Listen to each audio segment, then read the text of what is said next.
क्या आप जानते हैं कि आप और आपके बच्चे हर दिन एक खामोश दुश्मन का सामना कर रहे होते हैं, जो कि आपके जिस्म में पैदा होने वाला सारा खून चूस रहे होते हैं। तो मैं बात कर रही हूँ पेट के कीड़ों के बारे में, और आज की इस वीडियो में हम जानेंगे कि ये पेट के कीड़े कितने खतरनाक हो सकते हैं और इनका मुकम्मल इलाज क्या है। अस्सलाम वालेकुम जी, और आइए जानते हैं कि पेट के कीड़े किस तरह से हमारे पेट में पैदा होते हैं। तो सबसे पहले हम जब कोई गंदा या आलूदा खाना खाते हैं या हाथ धोए बगैर या वॉशरूम यूज़ जब करते हैं उसके बाद हाथ नहीं धोते, तो उसकी वजह से हमारे पेट में कीड़े पैदा हो सकते हैं। इसके अलावा जब हम गंदी ज़मीन के ऊपर नंगे पाँव चलते हैं, उसकी वजह से पेट में कीड़े पैदा हो सकते हैं।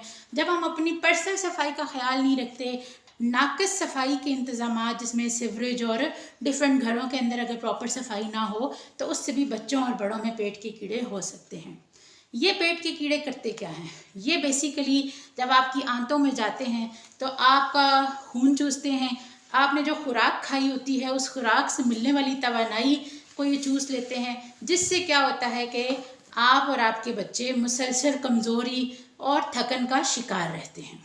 तिब्बी तहकीक के मुताबिक पेट में पैदा होने वाला एक हुकवर्म, एक कीड़ा जो होता है, वो तकरीबन 0.2 मिलीलीटर तक आपका खून डेली चूस सकता है।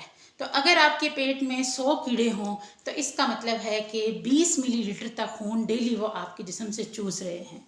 और जब ये महीनों तक इतने 100, 200, 300 कीड़े हमारे पेट में मौजूद रहते हैं तो उससे शदीद खून की कमी हो सकती है, जिसे हम अनीमिया भी कहते हैं। तो अब हम बात करते हैं कि पेट में जो कीड़े होते हैं उसकी अलामात क्या हो सकती हैं। तो सबसे पहले पेट में शदीद दर्द होना या मैदे में दर्द होना, भूख में कमी होना या बहुत ज़्यादा भूख लगना, जिस्म का वज़न कम होना। इसके अलावा बच्चों में अपनी तालीमी सरगर्मियों पर ध्यान ना देना, और वो अगर ध्यान देना भी चाहें तो बच्चे प्रॉपर्ली एक जगह बैठ के पढ़ नहीं सकते। इसके अलावा मक्कद यानी कि जो हमारा एनल एरिया है उसके इर्द गिर्द खारिश होना, मुस्तकिल थकन और सुस्ती रहना, और नींद में कमी होना या नींद ना आना, क्योंकि रात के टाइम बेचैनी रहने की वजह से नींद के मसाइल पैदा हो सकते हैं, ख़ास तौर पर बच्चों में।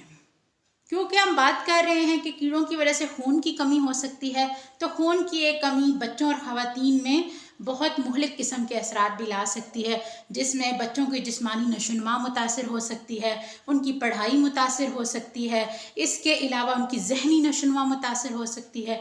और अगर हम बात करें हामला ख़वातीन की, तो उनमें डिफरेंट पेचीदगियाँ हो सकती हैं, जैसा कि वक्त से पहले बच्चे की पैदाइश या बच्चे का कम वज़न के साथ पैदा होना। तो खून की कमी की वजह से ये सारे मसाइल हो सकते हैं।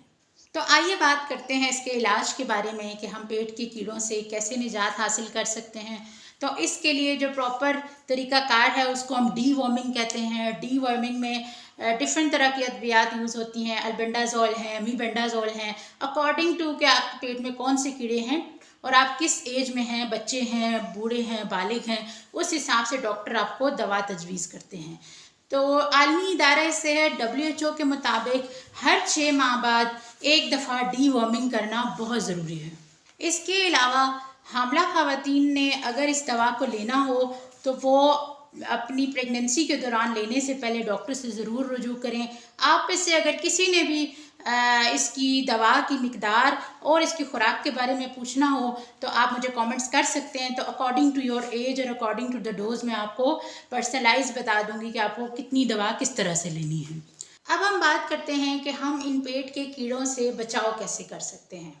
तो इसमें तो सबसे पहला असूल कि आपने खाने से पहले और बाद में हाथ धोने हैं, और टॉयलेट यूज़ करने के बाद भी हाथ ज़रूर धोने हैं।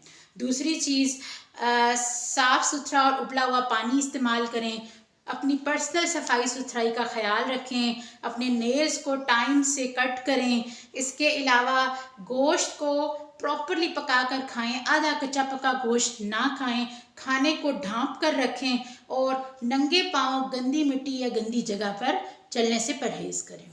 यहाँ पर एक सोचने की बात यह है कि ये जो पेट के कीड़े हैं ये सिर्फ आपका खून ही नहीं चूसते, बल्कि ये आपके जिस्म की तमाम तवानाई को चुरा कर ले जाते हैं। तो आइए आज से ही प्रॉपर डीवर्मिंग के ज़रिए इन कीड़ों से मुकम्मल निजात हासिल करें। याद रखें, हर 6 माह बाद डीवर्मिंग करना बहुत ज़रूरी है, क्योंकि ये आपकी और आपके बच्चों की सेहत के लिए बहुत ही अहम कदम हो सकता है। तो अगर आपको ये वीडियो पसंद आई हो तो लाइक, शेयर और सब्सक्राइब करना मत भूलिएगा।